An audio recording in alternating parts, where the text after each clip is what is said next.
Hi ಎಲ್ಲರಿಗೂ ನಮಸ್ಕಾರ. Welcome back to Dhanya's vlogs in Kannada.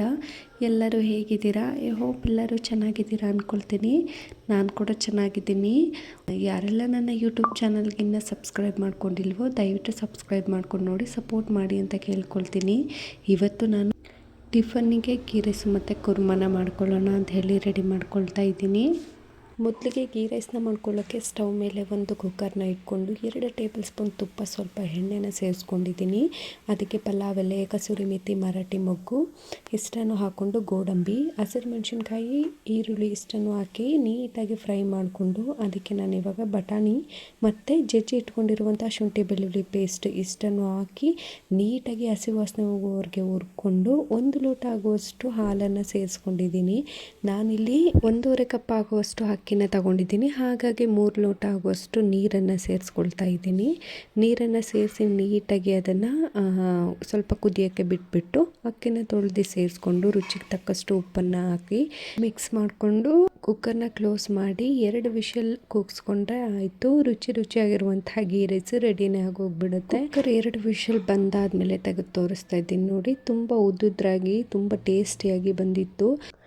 Next ಇಲ್ಲಿ ಕುರ್ಮನ ರೆಡಿ ಮಾಡ್ಕೊಳ್ಳೋಣ ಅಂತ ಹೇಳಿ ಸ್ಟವ್ ಮೇಲೆ ಒಂದು ಪ್ಯಾನ್ನ ಇಟ್ಕೊಂಡಿದ್ದೀನಿ. ಪ್ಯಾನ್ ಕಾದಾದ ನಂತರ ಸ್ವಲ್ಪ ಎಣ್ಣೆ, ಈರುಳ್ಳಿ, ಬೆಳ್ಳುಳ್ಳಿ, ಚಕ್ಕೆ, ಲವಂಗ, ಸ್ವಲ್ಪ ಶುಂಠಿ, ಟೊಮೊಟೊ ಇಷ್ಟನ್ನು ಹಾಕಿ ನೀಟಾಗಿ ಹಸಿ ವಾಸನೆ ಹೋಗೋವರೆಗೆ ಫ್ರೈ ಮಾಡಿಕೊಂಡು ಕಟ್ ಮಾಡಿ ಇಟ್ಟಿರುವಂಥ ಕಾಯಿನೂ ಕೂಡ ಸೇರಿಸ್ಕೊಳ್ತೀನಿ. ಒಂದು 3ರಿಂದ 4 ಬ್ಯಾಡಗೆ ಮೆಣಸಿನ್ಕಾಯಿ, ಕೊತ್ತಂಬರಿ ಸೊಪ್ಪು ಇಷ್ಟನ್ನು ಹಾಕಿ ನೀಟಾಗಿ ಫ್ರೈ ಮಾಡಿಕೊಂಡು ಒಗ್ಗರಣೆ ಮಾಡಿರೋ ಅಷ್ಟು ಐಟಮು ತಣ್ಣಗಾಗಕ್ಕೆ ಬಿಟ್ಟು ನಂತರ ಇಲ್ಲಿ ಒಂದು ಮಿಕ್ಸರ್ ಬೌಲ್ಗೆ ಶಿಫ್ಟ್ ಮಾಡಿಕೊಂಡು 2 ಟೇಬಲ್ ಸ್ಪೂನ್ ಆಗುವಷ್ಟು ಖಾರ ಪುಡಿನ ಸೇರಿಸಿ ರುಬ್ಬಿ ಎತ್ತಿಟ್ಕೊಳ್ತಾ ಇದ್ದೀನಿ.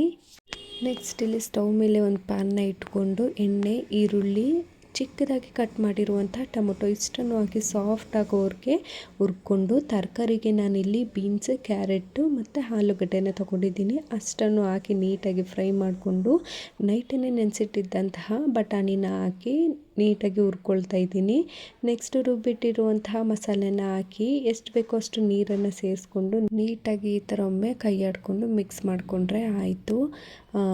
ಏನು ನಾವು ಐಟಮ್ಸ್ ಹಾಕಿದ್ದೀವಿ ಅಲ್ವಾ, ಐಟಮ್ಸ್ ಎಲ್ಲ ಚೆನ್ನಾಗಿ ಬೆಂದು ಎಣ್ಣೆ ಬಿಟ್ಕೊಳ್ಬೇಕು. ಅಲ್ಲಿವರೆಗೆ ಬೇಯಿಸ್ಕೊಂಡ್ರೆ ಸಾಕಾಗುತ್ತೆ. ಒಂದು 10 ನಿಮಿಷ ಚೆನ್ನಾಗಿ ಬೆಂದಿದೆ ನೋಡಿ. ಇವಾಗ ಎಣ್ಣೆ ಎಲ್ಲ ನೀಟಾಗಿ ಬಿಟ್ಕೊಂಡು ಚೆನ್ನಾಗಿ ಬೆಂದಿದೆ. ನಾನು ಕೂಡ ಒಮ್ಮೆ ಈ ಥರ ನೀಟಾಗಿ ತಿರುಗಿಸ್ಕೊಂಡು ರುಚಿಗೆ ತಕ್ಕಷ್ಟು ಉಪ್ಪನ್ನು ಸೇರಿಸಿ ಸ್ವಲ್ಪ ಕುದಿಸ್ಕೊಂಡ್ರೆ ಆಯಿತು.